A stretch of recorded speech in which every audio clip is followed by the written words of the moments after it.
औज़ुबिल्लाहि मिनश्शैतानिर्रजीम बिस्मिल्लाहिर्रहमानिर्रहीम वाक़ीमुस्सलाह सदक़ल्लाहुल अज़ीम। दोस्तों, सब फ़र्ज़ों से बड़ा फ़र्ज़ जो है वो नमाज है।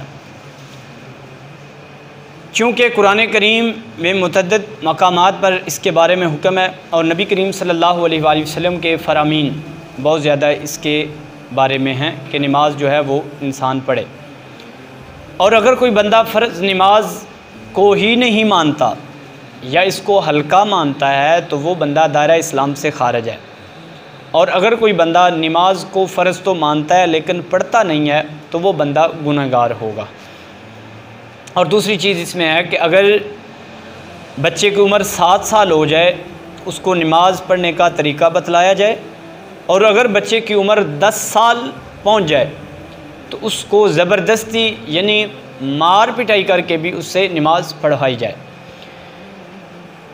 तो नमाज के लिए चंद एक चीज़ें शर्त हैं जिनका हर नमाजी को बल्कि हर मुसलमान को पता होना ज़रूरी है। तो वो 6 चीज़ें हैं शर्त नमाज के लिए। उन 6 में से पहली चीज़ जो है वो है तहारत। तहारत से मुराद ये है कि इंसान का बदन पाक हो, इंसान का लिबास पाक हो, और जिस जगह पे नमाज पढ़ रहा है उस जगह का भी पाक होना ज़रूरी है।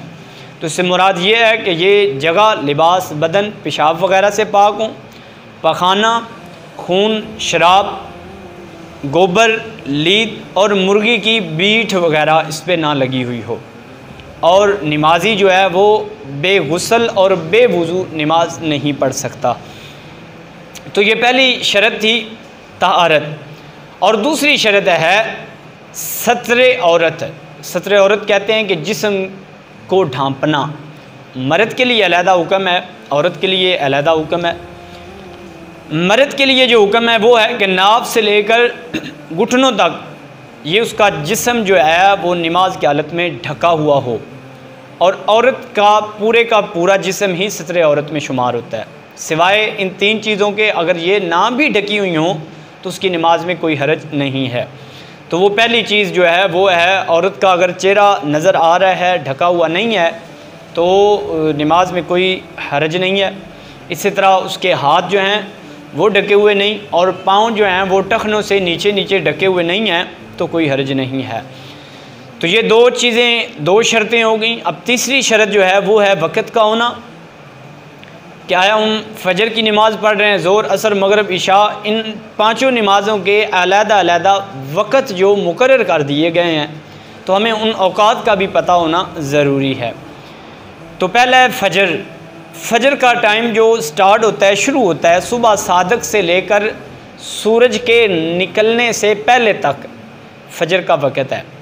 और जो ज़ोर का वक़्त है जब सूरज ढलने लगता है, 12 बजे के बाद जब सूरज ढलना शुरू हो जाता है, उस वक़्त से लेकर जब इंसान का बल्कि हर चीज़ का साया 2 गुना तक हो जाता है, अपने साए से अलहदा हट के 2 गुना साया हो जाता है, तब तक इंसान ज़ोर की नमाज़ पढ़ सकता है। और इसी तरह जो असर की नमाज है वो जब साया 2 गुना से ज़्यादा शुरू हो जाए, उससे लेकर सूरज के गुरूब होने से पहले तक असर का वक़्त है, असर की नमाज इंसान पढ़ सकता है।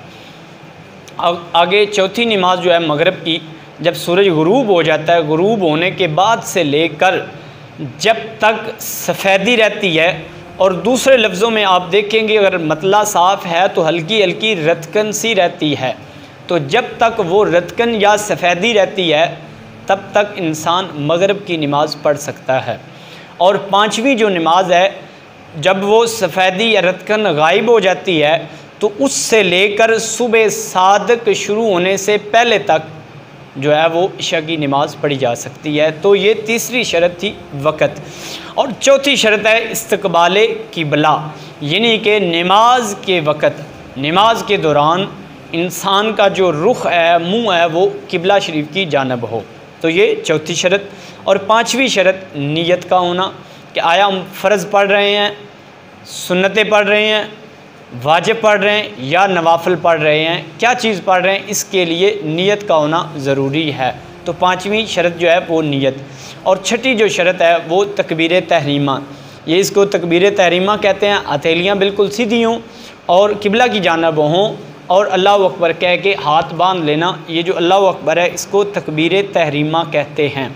तो तकबीर तहरीमा कहने के बाद से लेकर सलाम फेरने तक अगर कोई भी चीज़ बंदा खाए पिए या कोई बात करे तो उससे नमाज नहीं रहती, नमाज टूट जाती है। तो सलाम फेरने तक, तकबीर तहरीमा से सलाम फेरने तक जो पहली 5 शराइत हैं उनका भी होना लाजमी है। तो पहली 5 शराइत कौन सी थी? उनमें से पहली शर्त तहारत है, दूसरी सत्र औरत है, तीसरी शर्त वक़्त है, चौथी जो है इस्तकबाली किबला और पाँचवीं जो है वो नीयत है और छठी जो है नमाज के साथ ही तकबीर तहरीमा होती है। तो ये हर मुसलमान को, हर नमाजी को याद होना ज़रूरी है। और अगर आपको हमारी वीडियो अच्छी लगी है तो हमारे चैनल को सब्सक्राइब करिएगा, बेल आइकन बटन ज़रूर दबाइएगा ताकि हमारी जो भी नई वीडियो आए वो आप तक पहुँचे।